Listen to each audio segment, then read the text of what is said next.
जी। नागेंद्र वर्मा जी। राधा वल्लभ श्री। महाराज जी, आपके चरणों में कोटि कोटि प्रणाम। महाराज जी, मेरा एक संशय है। महाराज जी, हम रुपया ब्याज पर देते हैं, यही काम से हमारा परिवार का खर्च और बाकी सब चलता है, लेकिन अब मन में आपका सत्संग सुन के थोड़ी विचलता आ रही है कि ब्याज का पैसा कहीं हमारे लिए पाप का साधन तो नहीं बन रहा। हमारी गति बैंक क्या के होगी? ब्याज से तो लाखों लोगों का जीवन चलता है। प्रायः जो देखने में आता है कि लाखों लोग, करोड़ों लोग बैंक के ब्याज से अपना जीवन निर्वाह करते होंगे, कि जो कि जैसे धन आदि एकत्रित करके फिर वृंदावन भी वास कर रहे हैं लोग, तो प्रायः बैंक के ब्याज से ही तो चल रहा है।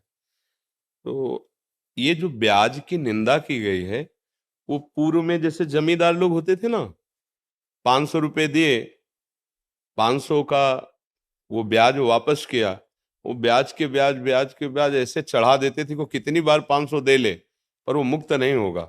तो इस तरह के जो गलत व्यवहार जनित ब्याज का भाव रख करके शोषण किया जाता था, उसके लिए है।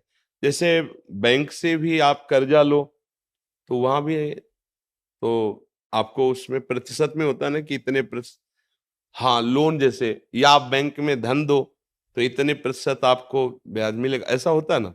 अगर इस तरह का है, आपका शोषण का भाव नहीं है जो सरकारी विधान से चलता है, तो मुझे लगता है कि चाहे बैंक से ले चाहे आपसे ले। बात ऐसा नहीं है है, ऐसा नहीं है, लेकिन कई लोग ऐसा करते हैं, उनको देखकर मेरे मन में ऐसा भाव आ गया कि कहीं मैं ना पाप में नहीं, हमारा जो उद्देश्य था कहने का, वो हमने गांव में देखा है कि ज्यादा बड़ी रकम तो किसान गरीब आदमी ले ही नहीं सकता। 2000 4000, अभी की बात नहीं, पहले की कह रहा हूँ, 2000 4000, तो उस समय जैसे था वो 100 रुपए में 10 रुपए ब्याज लगाते थे, क्योंकि महीने में 100 रुपए में 10 रुपए। और किसान आदमी, वो तो फसल आएगी, अगर फसल नष्ट हो गई तो अब कहाँ से बड़ा, मतलब ये तो आप लोग शायद उस कष्ट को नहीं जानते होंगे, जो गरीब हैं, किसान हैं, और उन्हीं से उनका उदर पोषण होता है। अब वो कुछ पैसे ब्याज के दिए, पर पूरे तो दे नहीं पा रहे, तो कितनी बार वो 500 रुपये पहुंचा दिए, 1000 रुपये पहुंचा दिए, थोड़ा थोड़ा करके, लेकिन वो ब्याजे नहीं, मूल तो ऐसे ही जमा है, फिर उनको उनकी खेती हड़पते, उनको कष्ट देते, वो महान दुखदाई है।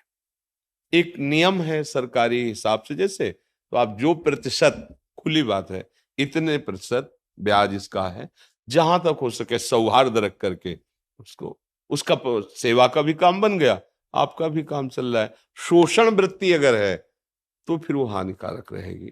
शोषण वृत्ति, अब जैसे किसी ने लिया था और दूसरे दिन उसका काम हुआ नहीं और उसी को वापस करने गए, तो उसने पूरा हिसाब लगा के कहा चाहे आज दो चाहे 1 महीने बाद दो, ब्याज तो तुम्हें पड़ेगा ही।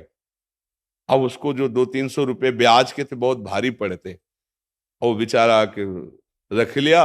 अब जब वो लाही चना कुछ भी पैदा होगा बेचेगा, तो अब वो पैसे लिए थे, काम नहीं हुआ, वो वापस करने गया, अब ब्याज के पैसे उसके पास कहाँ तुरंत, अब नहीं है ना, अब उसको कई महीने लगेंगे फसल आने पे, अब वो उनका हिसाब बढ़िया बन गया, तो फिर ये हानिकारक होता है।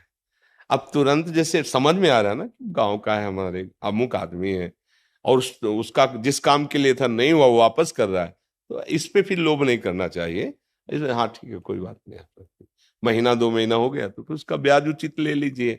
अगर कोई ऐसा लगता है कि ब्याज नहीं दे पा रहा है, तो भाई थोड़े दिन के लिए आप हमारा मूल वापस कर दो, हम क्षमा करते हैं ब्याज, ऐसा भी व्यवहार कर लेना चाहिए। तो उससे भगवान देख रहे हैं ना, उससे मंगल, शोषण वृत्ति का निषेध किया गया है।